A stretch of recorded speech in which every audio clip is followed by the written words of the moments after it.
Skeeter's Crawfish Boil, The Great Pyramid of Chicken, a 10-episode Southern Gothic. Chapter 1, Grandpa Clawdius and the Chicken Myth. The I-10 overpass groaned like an old man every time a semi hit the seam. Under it, the Basin breathed. Mud, cattails, and the smell of diesel. That's where they met. Ray, Clawford, Pinchy, Abby, and Clarence. 5 kids barefoot, knees permanently stained. Grandpa Clawdius lived in a camp of blue tarps and milk crates. He had a beard like Spanish moss and eyes that had seen the bottom of the creek. Every dusk, he'd light a cigarette he rolled himself and tell stories. Tonight, he said, I'll tell you about the Great Pyramid. Clarence leaned in. He was the youngest, and his shell, that's what Grandpa called his hoodie, was 2 sizes too big. The pyramid ain't in Egypt, boy. It's out there. He pointed east, where the sun died in the marsh. Made of fire and thunder. Smells like bay leaf and cold beer. And inside, chicken, the best chicken in the whole universe, falls from the sky like rain. Pinchy scoffed. Nobody gives away chicken. Not give, Clawdius said. Earned. You eat your fill, and then you sleep. The sleep of kings. Ain't no rent. Ain't no homework. Ain't no molting season. Ray stood up. He was all impulse, all scraped elbows. How do we get there? Clawdius smiled, and it wasn't kind. Roads hard. 7 jobs between here and there. You do the work, you get the chicken. Kids who make it never come back. Why not? Abby asked. She always asked why. Clawdius exhaled smoke. Too happy, probably. That night, 5 friends made a pact with muddy pinkies. They'd find the pyramid. Chapter 2, the first dig. Sediment engineers. The lower canal was dead. Water sat on it like a lid. No minnows. No dragonflies. Just a film of green that smelled like a battery. A man in armored gloves blocked the path. His vest said Basin, Local 404. Sediment engineers. Roads closed, he said. Substrates compacted. Nothing moves. We're going to the pyramid, Ray said. The man laughed. Then dig. He handed Ray a shovel with a cracked handle. For 3 days, the 5 of them dredged. Black muck sucked at their boots. Clawford found a bicycle wheel. Pinchy found a snapping turtle and almost lost a finger. Abby charted how fast the water started to move when they broke the cap. On the 3rd dusk, the canal ran. Clear, real current. Minnows flicked like silver needles. The engineer uncapped a beer and poured a splash into the water. Creek's alive. That's your toll. He pointed down the bank. Roads open. Ray looked at his blistered hands. They didn't feel like a kid's hands anymore. Lesson, dig or die. If you don't stir the substrate, the system seals up and chokes. Chapter 3, the Guild of Rot. Sanitation and composting. The next stop smelled like the end of the world. The composting yard was mountains of leaf litter, kitchen scraps, and something called deadfall that made Clarence gag. A woman with a bandana and no-nonsense eyes met them at the gate.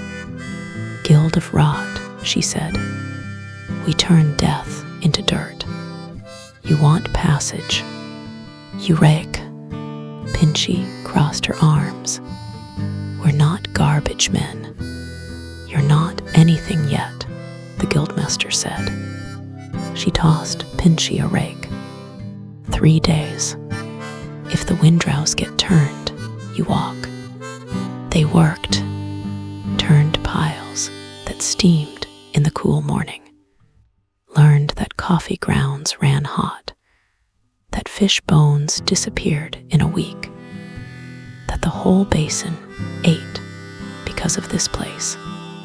On day 3, Pinchy stopped fighting Clawford for the good rake. She handed it to him when his broke. The guildmaster saw it. She unlocked the east gate. "You get it now. Nothing's waste. It's just biomass in the wrong place. Lesson: sanitation isn't beneath you. It's under you, holding you up." Chapter 4. Marsh Rangers and the Hyde Law. Cypress knees rose from black water like the bones of the earth. The path was a series of planks. At the midpoint, 2 marsh rangers stood. Both had scars. Both had claws, the kind you get from breaking up fights, not from typing. "Molting season," one said. "Hyde laws in effect. No passage without proof of shelter." "We don't have a hide," Abby said. "Then build one," the other said. "Or bleed." That night, Abby's skin started to itch. The first sign: Clawford didn't sleep. He wove her a burrow from driftwood, mud, and stolen campaign signs. He packed the walls thick. "It's ugly," he said. "It's a home," she whispered, and crawled in. The rangers inspected it at dawn. One knocked on the walls. "Solid." He nodded. "You defend your own.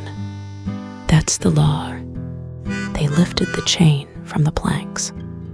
As they walked, Ray asked, "What happens if you molt in the open?" The ranger didn't look back. "You don't." Lesson: territory isn't about owning. It's about protecting. Chapter 5. The Wardens. Canary in the Creek. The warden station was a shack on stilts. Inside, microscopes, beakers, and a coffee pot that had never been clean. "Sample," the warden said, without looking up. He was old, paper-skinned. He handed Abby a vial. She waded into the creek, filled it, and ran the tests they'd learned in school. Dissolved oxygen, high. Nitrates, low. Macroinvertebrate count, diverse. The warden finally looked up. "Flip a rock." She did. A crayfish scuttled out, claws up, mad at the sun. The warden pointed with his pen. "He's the report card. He's here, the creek lives. He goes, we evacuate. Towns don't get a second warning." Abby wrote the numbers down anyway. She liked proof. The warden stamped their map. "You're not lobster. You're indicator. Don't forget it." Lesson: if the quietest workers vanish, check the foundation. Chapter 6. Homesteader's Claim. The mudflats went on forever under a white sky. The sun didn't shine, it pressed. A surveyor met them with a fistful of marker flags. Her face was leather from wind and work. "Stake something," she said. "1 week. If it holds through the next storm, your settlers. If not, your fertilizer." They planted their flag on a hump of ground. Storm came on day 4. The basin rose, their first lean to washed away. They built again, used flood trash, a tarp, beer cans for a chimney. Ray trapped minnows with a coffee tin. Pinchy found wild onions. They boiled it all in a hubcap. On day 7, the water receded. The lean-to stood. It wasn't pretty. The surveyor walked through it, kicked the beer can chimney. "Ugly," she said. "Efficient. You'll survive." Lesson: opportunists don't waste. They convert. Chapter 7. The Molting Infirmary. Clarence woke up screaming. Not loud, just a whimper. His hoodie felt wrong. His skin felt wrong. Above the infirmary door, carved into cypress. "Disturb a molter. Answer to the basin." The nurse was a huge woman with gentle hands. "He's soft," she said. "New shells coming in. For 2 days, he's meat on a plate." "Will it hurt?" Clarence asked. "Growing always does." For 2 nights, the other 4 took shifts. Ray took first watch with a shovel. Pinchy took second with a hammer. They heard things in the dark. Raccoons. Worse. On the 3rd morning, Clarence stood. His new hoodie, no. His shell was dark blue, like deep water. He was taller. The nurse handed him a cup of calcium broth. "Welcome back," she said. "Now you're real." Lesson: you can't grow without being vulnerable. And vulnerable gets you killed if you're alone. Chapter 8. Everything Stew. Diversified foragers. The last village smelled like heaven. Smoke, sausage, and bay leaves. "We're foragers," said the chief. He was round, with a ladle like a scepter. "We ain't farmers. We ain't hunters. We're both. You want the pyramid. You cook." They gave the 5 a pot and a rule. Use everything. Abby threw in corn. Clawford added mushrooms he'd foraged. Pinchy donated the wild onions. Ray tossed in sausage he'd traded his pocket knife for. Clarence, still tender from molting, added the bay leaves with shaking hands.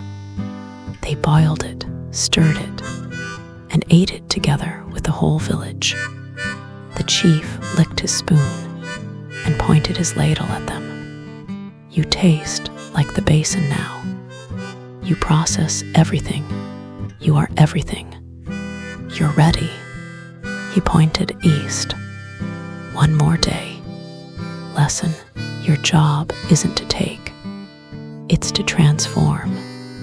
Chapter 9. The Great Pyramid. It was there. Not stone. Not gold. A 60-quart aluminum pyramid, roaring on a propane burner. The air shimmered. The smell hit them like a memory they'd never had. Cajun spice.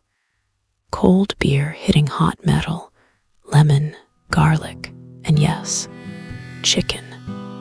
A ramp lit up. Inside, it was warm and loud. Corn cobs floated like buoys. Sausage swam. Dozens of other kids were already there, faces shining with grease and joy. "Best in the universe," a boy said, mouth full. Grandpa wasn't lying. Ray grabbed a drumstick. It was the best. Pinchy found a corn cob. Abby just breathed it in. Clawford and Clarence clinked potatoes like it was a toast. They laughed. They told stories about the canal, the compost, the molting. They were full in a way they'd never been. One by one, their eyes got heavy. The heat, the food, the work of 7 jobs. It was the sleep of kings. Just like Clawdius promised, Ray was the last. As his eyes closed, he thought, "We made it. We're too happy to ever leave." Chapter 10, Skeeter's Hall. Dawn bled across the basin. Skeeter, 67, Brave's cap, back that popped when he stood, killed the flame on his burner. He grabbed his glove and lifted the pyramid trap from the creek. Water and steam and spice rolled off it. He whistled low through his teeth. "Lord, best haul all season." He iced the cooler, threw it in the bed of his Chevy, and drove to Piggly Wiggly. Bought 3 cases of cold beer, 2 packs of tobacco, 5 pounds of lemons, a sack of garlic, onions red and white, mushrooms, corn, baby potatoes, sausage. "Throw in a boil tonight," he told the cashier. "Y'all come if you're hungry." By 5 p.m., smoke lived over Craybrook Basin. Pots thundered. Newspaper stretched across plywood tables for a mile. Kids who'd never met Grandpa Clawdius ran with sparklers, waiting for corn. Skeeter stood by the pot, paddle in hand, watching the bubbles. He tipped his cap to the creek. "Water's already seasoned," he said. Epilogue.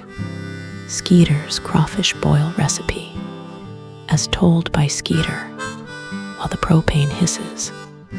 "All right, listen up. This ain't lobster food. This is crayfish work. This is Basin food. My daddy taught me. His daddy taught him. You do it right. You taste all 7 jobs in one bite.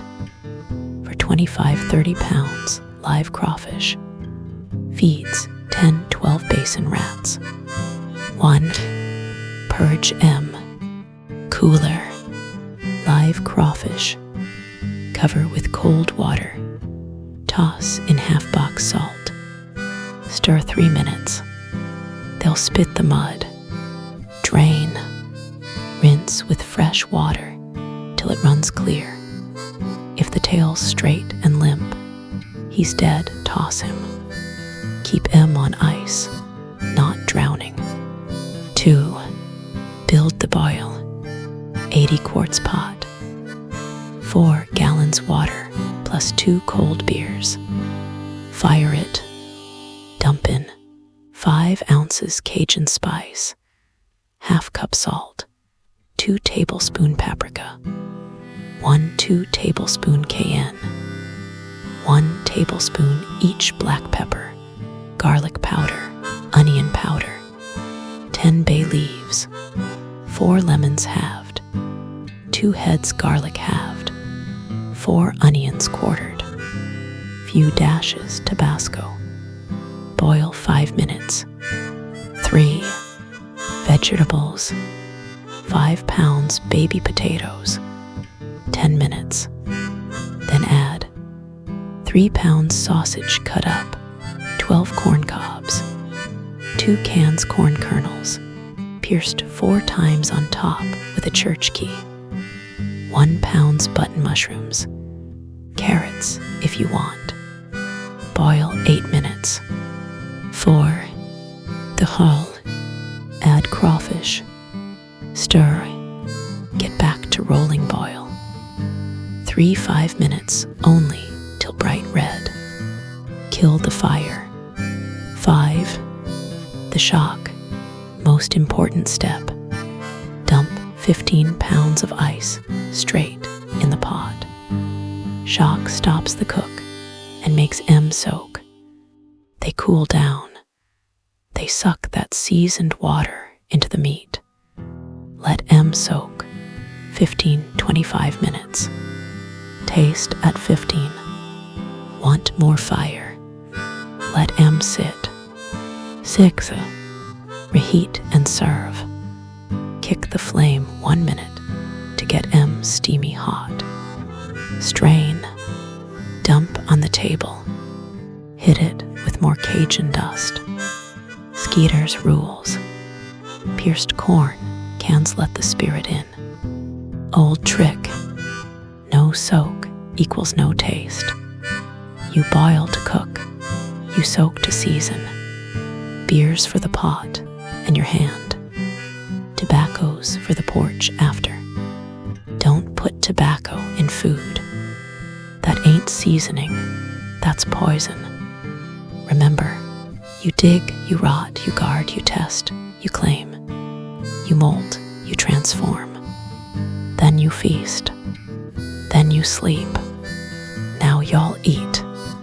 That's the Basin way. I am not a lobster.